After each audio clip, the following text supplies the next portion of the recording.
Hi friends, అందరికీ నమస్కారం అండి. ఫ్రెండ్స్, ఈరోజు రెండు తెలుగు రాష్ట్రాలకు సంబంధించిన లేటెస్ట్ వెదర్ అప్డేట్ వచ్చేసింది. ఇక పూర్తి వివరాలు తెలుసుకుందాం. తెలంగాణలో అల్పపీడన ప్రభావం కొనసాగుతుంది. ఈ క్రమంలో పలు జిల్లాలకు ఫ్లాష్ ఫ్లడ్ హెచ్చరికలను వాతావరణ శాఖ జారీ చేసింది. గడిచిన 24 గంటల్లో తెలంగాణ రాష్ట్రంలో భారీ నుంచి అతి భారీ వర్షాలు కురిశాయి. తెలంగాణలో అల్పపీడన ప్రభావం తీవ్రంగా ఉంది. పలు ప్రాంతాల్లో ఎడతెరిపి లేకుండా వర్షాలు కురుస్తున్నాయి. ముఖ్యంగా కామారెడ్డి, మెదక్, నిర్మల్ జిల్లాల్లో భారీ వర్షాలు కురిశాయి. భారీ వర్షాల ప్రభావంతో కామారెడ్డి, మెదక్ జిల్లాలకు వాతావరణ శాఖ రెడ్ అలర్ట్ జారీ చేసింది. ఇక తెలంగాణ రాష్ట్రంలో నేటి నుంచి రాబోయే 2 రోజుల పాటు భారీ నుంచి అతి భారీ వర్షాలు కురిసే అవకాశం ఉంది. ముఖ్యంగా భద్రాద్రి, భూపాలపల్లి, ఆదిలాబాద్, కామారెడ్డి, మెదక్, నిర్మల్, కొమరంభీం, నిజామాబాద్, సంగారెడ్డి, వికారాబాద్ జిల్లాలకు వాతావరణ శాఖ ఫ్లాష్ ఫ్లడ్ హెచ్చరికలు జారీ చేసింది. ఇక రాష్ట్ర వ్యాప్తంగా మొత్తం 25 జిల్లాలకు వాతావరణ శాఖ ఎల్లో అలర్ట్ జారీ చేసింది. తెలంగాణ రాష్ట్ర వ్యాప్తంగా గత 2 రోజులుగా ఎడతెరిపి లేకుండా వర్షాలు కురుస్తున్నాయి. నిన్న కురిసిన భారీ వర్షాలకు కామారెడ్డి జిల్లా అతలాకుతలమవగా నేడు కూడా ఆ జిల్లాలో మోస్తరు వర్షం కురిసే అవకాశం ఉన్నట్లు వాతావరణ శాఖ తెలిపింది. ఇక ఇదిలా ఉంటే మరొక 2-3 గంటల్లో జగిత్యాల, నిజామాబాద్ జిల్లాలో భారీ వర్షాలు కురుస్తాయని వాతావరణ శాఖ హెచ్చరించింది.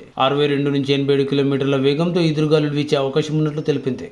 ఈ మేరకు ఈ 2 జిల్లాలకు వాతావరణ శాఖ రెడ్ అలర్ట్ జారీ చేసింది. ఇక హన్మకొండ, కామారెడ్డి, కరీంనగర్, మేడ్చల్, మల్కాజిగిరి, మెదక్, నిర్మల్, పెద్దపల్లి, రాజన్న సిరిసిల్ల, ఇంకా సంగారెడ్డి, సిద్దిపేట, వరంగల్ జిల్లాల్లో రాబోయే 3 గంటల్లో మోస్తరు వర్షం కురిసే అవకాశం ఉంది. ఈ జిల్లాలకు వాతావరణ శాఖ ఆరెంజ్ అలర్ట్ జారీ చేసింది. అలాగే భద్రాద్రి కొత్తగూడెం, జనగాం, కుమ్రంభీం, ఆసిఫాబాద్, మహబూబాబాద్, ములుగు, నల్గొండ, రంగారెడ్డి, సూర్యాపేట, వికారాబాద్, యాదాద్రి భువనగిరి జిల్లాల్లో రాబోయే మరికొన్ని గంటల్లో తేలికపాటి వర్షాలు కురిసే అవకాశం ఉంది. ఈ జిల్లాలకు వాతావరణ శాఖ ఎల్లో అలర్ట్ జారీ చేసింది.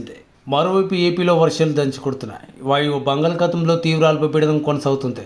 అల్పపీడనం ఒడిశా తీరాన్ని ఆనుకుని పశ్చిమ వాయువు దిశగా ప్రయాణం చేస్తుంది. అల్పపీడన ప్రాంతం నుంచి దక్షిణ ఛత్తీస్గఢ్ మీదుగా రుతుపవన ద్రోణి విస్తరించింది. దీని ప్రభావంతో రాగల 5 రోజుల పాటు ఆంధ్రప్రదేశ్తో పాటు తెలంగాణలో విస్తారంగా వర్షాలు కురుస్తాయని వాతావరణ శాఖ తెలిపింది. ఉమ్మడి పశ్చిమ గోదావరి, కృష్ణా జిల్లాల్లో నేడు భారీ వర్షాలు కురిసే అవకాశం ఉంది.